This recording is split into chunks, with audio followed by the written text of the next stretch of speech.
इसको हम कह सकते हैं कि कुर्सी बचाओ बजट है। मल्टीलेटरल डेवलपमेंट बैंक से ही लोन है हम लोगों को, जो 59,000 करोड़ की घोषणा के करोड़ का लोन है। केंद्र सरकार सपोर्ट करेगी, राज्य सरकार जब इन योजनाओं को लागू करने के लिए अप्लाई करेगी तब। कह रहे हैं कि अब तक का सबसे बड़ा पैकेज मिला है। अब तक का सबसे बड़ा झूठ है। अब तक का देश में बजट के माध्यम से सबसे बड़ा झूठ है। नमस्कार, आप देख रहे हैं आरडी न्यूज। मैं हूं योगेश चक्रवर्ती। बिहार को विशेष राज्य का दर्जा भले ही नहीं मिला हो, लेकिन जेडीयू और बीजेपी अपना पीठ थपथपा रही है। कह रही है कि बिहार के लिए बजट में 59,000 करोड़ का प्रावधान किया गया है। 3 एक्सप्रेसवे बिहार को दिए गए हैं। इसके अलावा पावर ग्रिड निर्माण के लिए 21,000 करोड़ रुपए दिए गए हैं और नीतीश कुमार इसे बड़ी उपलब्धि मानते हैं। बीजेपी के डिप्टी सीएम सम्राट चौधरी इसे बड़ी उपलब्धि मान रहे हैं और आज बीजेपी ने बाजाप्ता प्रेस कॉन्फ्रेंस कर ये दावा किया कि अब तक सबसे बड़ा पैकेज बिहार को मिला है।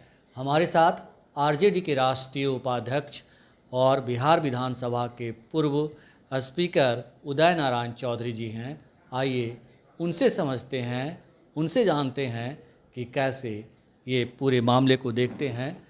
बिहार को सर्वविशेष राज्य का दर्जा नहीं मिला, लेकिन बीजेपी और जेडीयू के नेता कह रहे हैं कि बहुत कुछ मिल गया। कैसे, क्या कहना चाहते हैं आप?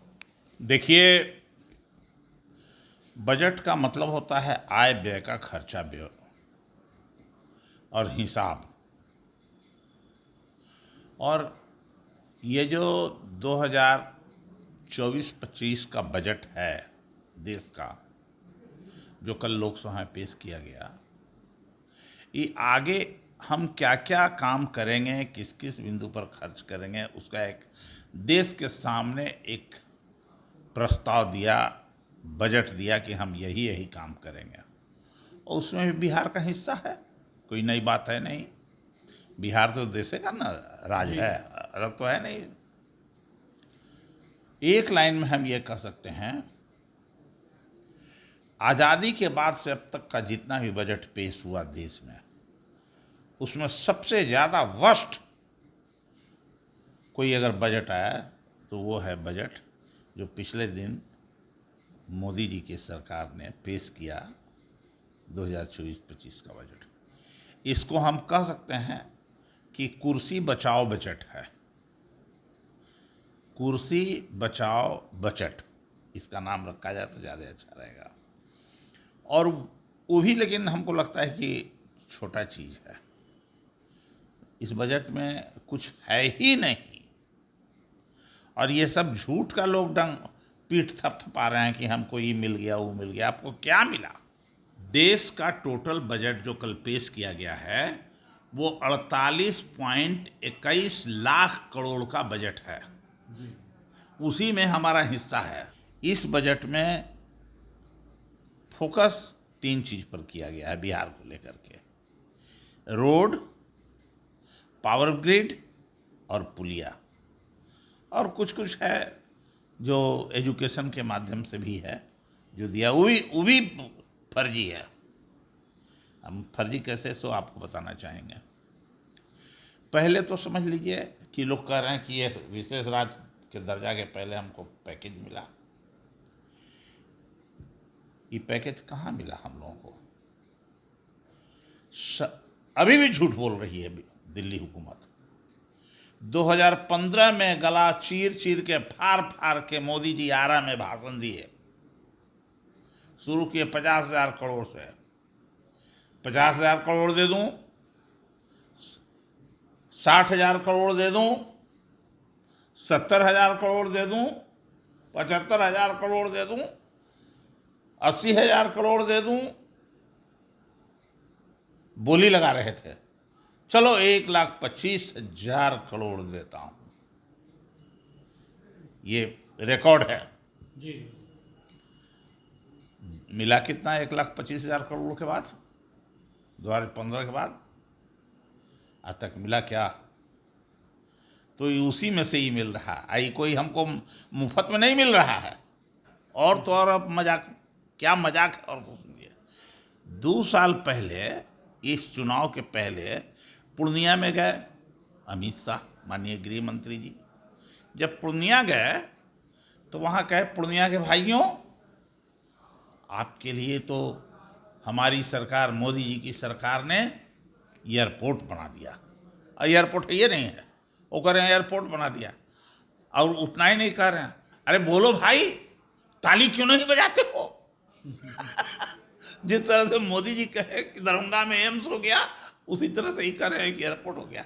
इस एयरपोर्ट अभी कुछ दिन पहले बनना शुरू हुआ, अभी सुनना शुरू हुआ। अब तो इन लोगों का तो कहाँ कहाँ रहता है झूठ। तो झूठ का पिटारा है ये। झूठ बोलने में ये लोग बहुत ही डिग्री हासिल किए हैं। जो अभी सत्ता में बैठे लोग हैं, इसी तरह का झूठ बोलते, अफवाह फैलाते और हम लोगों के आंख में धूल झोंकने का काम करते। ये बजट पूर्ण रूप से आंख में धूल झोंकने वाला है। सबसे, देश का अब तक का सबसे वर्स्ट बजट है। आपको जानकारी होना चाहिए, माननीय मुख्यमंत्री जी एक अच्छा जानकार हैं फाइनेंस के, लेकिन कैसे पेंट कर रहे हैं और बाकी जो बिहार के लोग इसको वेलकम कर रहे हैं। मुख्यमंत्री ने आज सदन में मेज थपथपा एक कर मिनट, धन्यवाद दिया केंद्र सरकार को। धन्यवाद तो दे ही रहे हैं, वो तो देख ही रहे हैं। धन्यवाद किस बात के लिए दे रहे हैं, जरा बिहार की जनता को मैं जो कह रहा हूँ अगर गलत हो तो बता दिए। निर्मला सीतारमन ने अपने समरी भाषण में कहा इस बजट के बारे में कि जो ये बिहार को मदद दी जा रही है, अन्य लोगों को जो दी जा रही है, बिहार को विशेष तौर से जो मदद, ये कौन सी बजट है? ये बजट है मल्टीलेटरल डेवलपमेंट बैंक से लोन है। इस लोन को राज्य सरकार अपील करेगी देने के लिए, प्रोजेक्ट भेज के उसमें वो सपोर्ट करेगी। विदेश से ये लोन मिलेगा हमको। इसका नाम है मल्टीलेटरल डेवलपमेंट बैंक से ही लोन है हम लोगों को, जो 59,000 करोड़ की घोषणा के करोड़ का लोन है। जी मल्टी लेटरल डेवलपमेंट बैंक का ही है ये पैसा जिससे मिलेगा। ये अपने भाषण में भी कहिए, निर्मला सीतारमन जी ने कहा, और कहिए कि सपोर्ट करेंगे, केंद्र सरकार सपोर्ट करेगी, राज्य सरकार जब इन योजनाओं को लागू करने के लिए अप्लाई करेगी तब। तो इसमें क्या मिला हमको अभी? ये लोन ना है।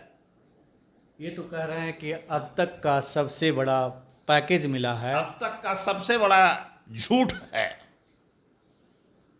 अब तक का देश में बजट के माध्यम से सबसे बड़ा झूठ है। ये है हमारे बिहार का सपोर्ट। ये आप क्या कह रहे हैं? दूसरी बात, जी जी, दूसरी बात ये जो कह रहे हैं कहलगांव वाली, वो भी 2 साल पहले पास हो चुका है। पीरपैंती वाली जी, जो 2,500 मेगावाट का है। आज क्या इन्होंने बजट में दिया हमको? और तो और हमारा तो ये जो उसमें हिस्सा है वो भी नहीं दे रहे हैं। इस देश का जो हिस्सा है अभी तक मिल रहा है क्या? हमने सेल टैक्स अपने राज्य से ख़त्म कर दिया। जीएसटी हम देते हैं, तो जीएसटी का परसेंटेज हमको मिल रहा है इसमें? ये नहीं है, जितना मिलना चाहिए वो नहीं है। इनकम टैक्स है। क्यों ये अब तक तो इनकम टैक्स जो ले रहे थे उसमें वो तो साफ साफ लिखा गया है। लोग कहता है कि इनकम टैक्स से बहुत रिबेट मिल गया। क्या मिल गया हमको रिबेट भाई इनकम टैक्स में? ये तो कॉरपोरेट बजट है, कॉरपोरेट घरानों को मदद करने वाली बजट है ये। उनके विकास के डेवलपमेंट, उनके डेवलपमेंट का ये बजट है ये। और एक और जानकारी के लिए जी, कि जितना देश को नागरिकों से इनको मिलता इनकम टैक्स उससे कम कॉरपोरेट घरानों से टैक्स मिलता है। देश के नागरिकों से, एवं पेंशनर लोगों से भी 30% सब पर लगता है इनकम टैक्स, देश के नागरिक, जनरल नागरिक को, और कॉरपोरेट घराने को लगता है 12.5% इनकम टैक्स। तो दोनों को जब मिलाया गया तो आम जनता का ज़्यादा हो गया, कॉरपोरेट वाले का कम हो गया। अब पूंजी किसका बढ़ा देश में? 3 गुना हुआ कॉरपोरेट वालों का, डबल ए वालों को हुआ। ठीक ही कहा हमारे नेता लोगों ने, डबल ए अडानी अंबानी का हुआ। तो ये है बजट। अगर ये गलत बात है तो लोगों को बताना चाहिए बात कि गलत है। हम आपसे ये जानना चाह रहे हैं सर कि आप जो दावा कर रहे हैं कि बिहार में 3 एक्सप्रेस वे और पावर ग्रिड के लिए जो पैसे आने हैं वो पैसे लोन से आएंगे, और ये लोन के लिए बिहार सरकार अप्लाई करेगी तब उसको लोन मिलेगा। मतलब सरकार ने कोई पैसे नहीं दिए हैं, केंद्र सरकार ने पैसे नहीं और दिए। सुनिए, हमारा देश लोक कल्याणकारी राज्य है। जी डेमोक्रेटिक सिस्टम लोक कल्याणकारी राज्य है। लोक कल्याणकारी राज्य का माने है क्या होता है? शिक्षा, स्वास्थ्य सरकार के जिम्मे रहता है। इस साल हमारे स्वास्थ्य का बजट घट गया, आबादी बढ़ गई, अब बजट घट गया, छोड़ दिया गया कॉर्पोरेट घरानों के जिम्मे। उसी तरह से शिक्षा का बजट कम छोटा कर दिया गया, आज इसको निजीकरण करा दिया गया। अब वही लोग दे, शिक्षा में रिसर्च के लिए कोई पैसा ही नहीं दिया बजट में, ये एलोकेशन नहीं है रिसर्च पर। जी। तो सुना है आपने बिहार विधानसभा के पूर्व स्पीकर और आरजेडी के राष्ट्रीय उपाध्यक्ष उदय नारायण चौधरी जी को, जिनका साफ कहना था कि बजट के जरिए भी इस देश की हुकूमत, इस देश के प्रधानमंत्री, वित्त मंत्री और साथ में बिहार के मुख्यमंत्री नीतीश कुमार जनता को गुमराह कर रहे हैं। जो पैसा बिहार को लोन लेना है, लोन से मिलेगा, उसके बारे में कहा जा रहा है कि बजट में दे दिया गया है, और बीजेपी जेडीयू अपना पीठ थपथपा रही है। लेकिन हकीकत ये है कि मल्टी डेवलपमेंट बैंक के जरिए बिहार में 3 एक्सप्रेसवे और पावर ग्रिड जो पहले ही बिहार को मिल चुका है 2 साल पहले, उसके लिए पैसे मिलेंगे। फिलहाल इतना ही। आप हमें फेसबुक पर फॉलो करें, यूट्यूब पर सब्सक्राइब करें, लाइक करें, शेयर करें और कमेंट कर अपना महत्वपूर्ण विचार और सुझाव जरूर दें। धन्यवाद।